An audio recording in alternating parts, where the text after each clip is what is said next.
Amén. Bueno, la semana pasada estábamos hablando sobre la vida del cristianismo dentro de la nación norteamericana en el siglo XVIII y en el principio del siglo XIX. Tocamos un poco donde nos quedamos básicamente fue en el proceso que dio paso y la gesta que tuvo la cristiandad para manejar el problema serio de la esclavitud dentro de los Estados Unidos. Esclavitud que nunca estuvo contemplada en la mente y en el corazón de los que fundaron la nación norteamericana, porque llana y sencillamente ellos venían recordando la misma sentencia que Dios le había dado a Israel. Dios le había dicho a Israel, cuando lo sacó del cautiverio babilónico, les había dicho que ellos habían sido esclavos, del cautiverio egipcio. Les había dicho que ellos habían sido esclavos en Egipto y que por lo tanto ellos no podían esclavizar a nadie. Y sin embargo, aun cuando salieron con esa consigna,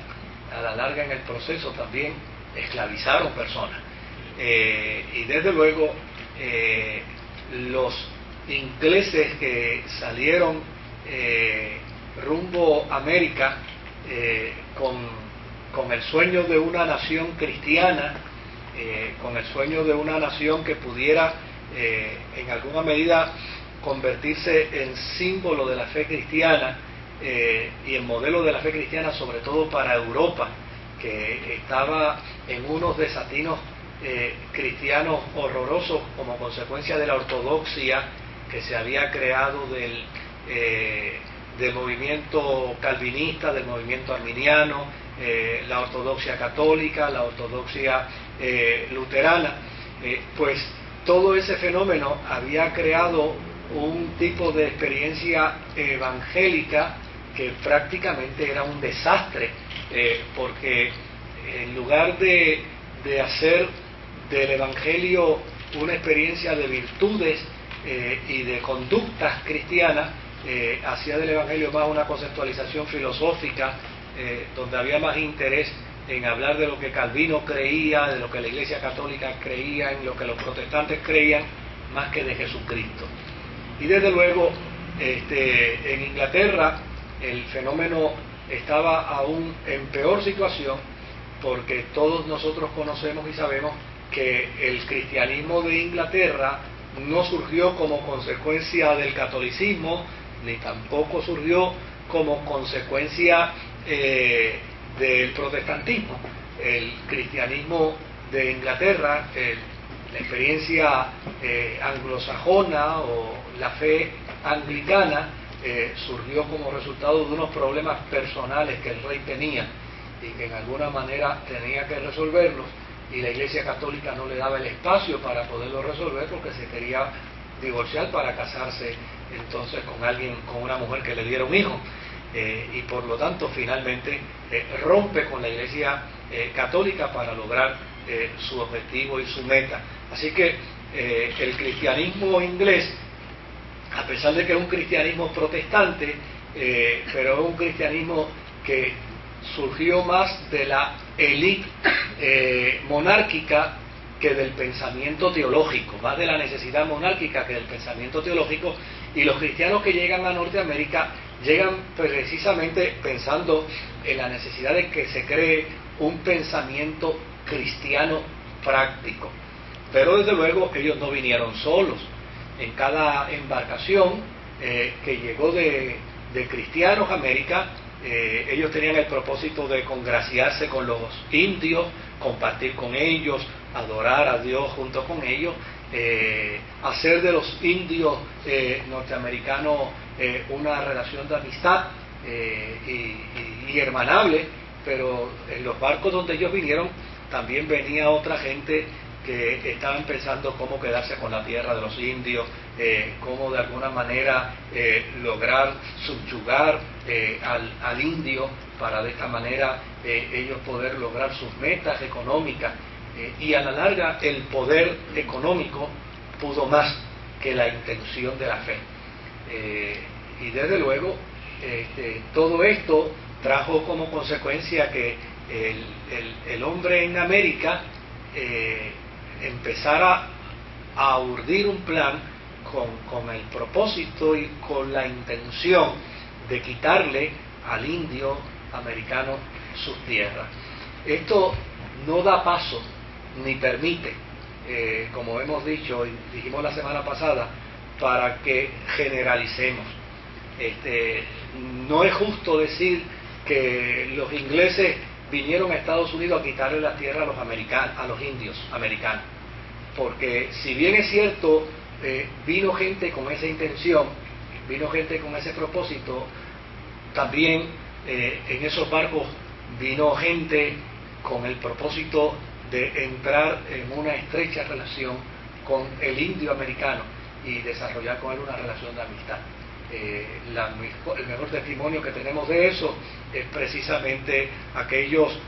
cristianos que no pudieron llegar a Pensilvania y bajaron un poco más abajo, un poco más al norte, y desde luego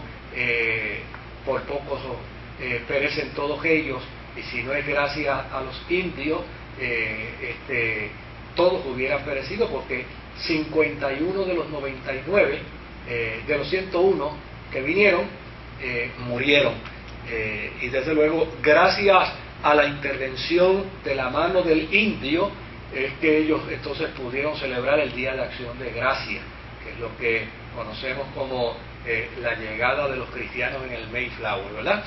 Pero no podemos tapar tampoco el cielo con la mano. Habían cristianos que tenían el firme propósito de hacer una gesta noble de hermandad con los indios, pero había por el otro lado cristianos que venían con otra meta, la meta económica, y desde luego Jesús habló bien claro y dijo que no se puede servir a Dios y al dinero a la misma vez, porque por lo general se decide amar a uno más que al otro, y desgraciadamente por lo general se ama más al dinero que a Dios. Esa es la práctica ordinaria que sucede en esto. Ahora, la semana pasada también hablamos que no solamente la avaricia de esa empresa de las 13 colonias no solamente llegó a quedarse con las tierras de los indios, sino que también llegó con el pensamiento de separarse e independizarse de Inglaterra, y finalmente logran independizarse de Inglaterra. Pero ahí no quedó todo. En adición a independizarse de Inglaterra, también entonces ellos empezaron a mirar hacia las tierras del oeste, y allí en las tierras del oeste empezaron a ver todas aquellas grandes extensiones de terreno, y empezaron a entender de qué manera no les podemos quedar a los mexicanos con todo esto. Y desde luego también lo hicieron mediante una guerra que se estableció con los mexicanos. Ahora, como lo que nosotros queremos tratar no es el aspecto histórico-político, ni el aspecto histórico-geográfico, ni el aspecto histórico-económico, lo que queremos tratar es el aspecto histórico-cristiano, ¿verdad? Pues desde luego simplemente damos esas pinceladas para ubicarnos en el contexto histórico, pero entonces la semana pasada también señalamos que la Iglesia en ese momento vio una gran oportunidad, y una de las grandes oportunidades que vio fue el poder entonces extender sus estacas de evangelización y de cristianización para, por un lado, alcanzar primero a los indios, y después de alcanzar a los indios vivieron la experiencia dolorosa que los indios simplemente tuvieron que protegerse del blanco por las otras agendas que venían. Y lo mismo sucedió entonces con la cuestión de los mexicanos, cuando Estados Unidos tiene su guerra con los con México y logra finalmente quedarse con los 6 estados que mencionamos la semana pasada, ¿verdad? Por una bagatela de dinero, pues entonces, desde luego, los cristianos norteamericanos vieron entonces una gran oportunidad para evangelizar a todas esas comunidades de hispanos mexicanos que existían en todo ese litoral, que era un litoral extensísimo y era poblacionalmente muy grande. En ese instante, en ese momento, la Iglesia Católica tenía una representación numérica mayor que los protestantes, porque desde luego todos los mexicanos eran católicos y numéricamente pues vinieron a conformar entonces una población mayor, pero desde luego la gran preocupación de los americanos era el hecho de que esta tierra Dios la dio a los protestantes, y si Dios la dio a los protestantes, de alguna manera nosotros tenemos que conquistar el corazón de la gente para que sea protestante, porque esta es una tierra que le pertenece al protestantismo. Y desde luego hubo unos factores que permitieron entonces que la mentalidad de estas primeras iglesias americanas empezaran a trabajar con el hispano mexicano. Uno de ellos fue que la cultura mexicana era una cultura ya centenaria, y el católico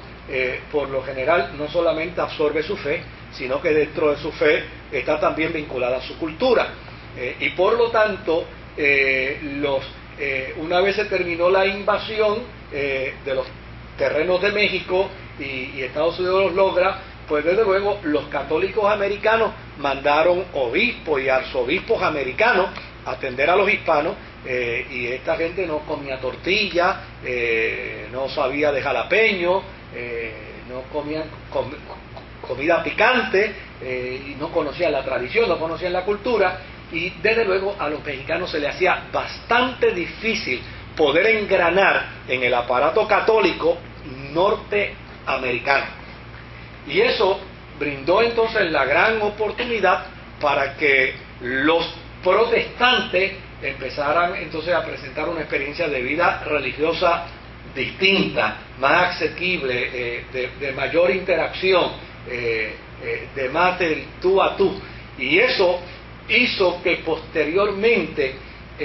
volviera de nuevo las 13 colonias y aquellos estados que estaban empezando a formarse volvieran de nuevo a convertirse en una nación protestante. Desde luego, los años siguieron, después de la guerra civil, y Estados Unidos pues ya no era meramente una comunidad de 13 colonias, sino que era una comunidad de extensión, de prosperidad económica, de grandes gestas sociales, tanto regionales como internacionales, y desde luego esto empezó a complicar el proceso de la política, de la economía, de la religión dentro de los Estados Unidos. Ustedes saben, y también lo mencionamos, que dentro de las colonias en Estados Unidos también hubo una guerra civil, y la guerra civil advino como resultado de cristianos que no estaban de acuerdo con que Estados Unidos tuviera esclavos, por lo que mencionamos al principio. Y yo decía, pero ¿cómo es posible que nosotros vinimos huyendo precisamente de la opresión europea y ahora caigamos aquí a hacer lo mismo? Y desde luego empezaron a tomar decisiones drásticas, sobre todo los cristianos del norte. Los cristianos del norte empezaron a tomar unas decisiones muy drásticas con respecto a los líderes religiosos que tenían en el siglo XVIII esclavos en sus casas, esclavos en sus fincas, esclavos en sus negocios.